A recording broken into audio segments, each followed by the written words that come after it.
ติดตามสถานการณ์ที่ประเทศรัสเซียดูเหมือนว่า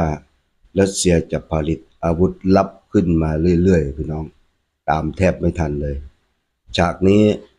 เป็นคล้ายๆรถจักรยานยนต์เก่านะตามข่าวที่เขาแจ้งเขาบอกว่าปลายทางไปที่เคอร์ซอนน่าจะไปรักษาที่รักษาเขตที่เคอร์ซอนนะก็ดูเอาแล้วกันว่าอาวุธ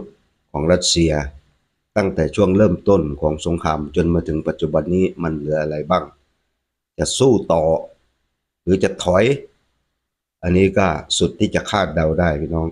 แต่ถ้าถามฝั่งยูเครนจะสู้ต่อหรือจะถอยยูเครนน่ะเขาสู้อยู่แล้วเพราะว่าเป้าหมายของเขาก็คือปกป้องรักษาดินแดนบ้านเกิดให้นึกถึงวันที่24กุมภาพันธ์2022อาวุธรถถังรถหุ้มเกราะของรัสเซียเลิศหรูอลังการยิ่งกว่านี้ยังถล่มได้เลยจะป่วยเก่าไปยายไก่รถจักรยานยนต์เก่าๆจะเอาลงสนามรบแล้วก็แจ้งหลายท้องที่ว่านี่คืออาวุธลับที่เคมรินมอบให้ดูจากสถานการณ์แล้วน่าจะเป็นทหารรัสเซียแสวงหาด้วยตัวเอง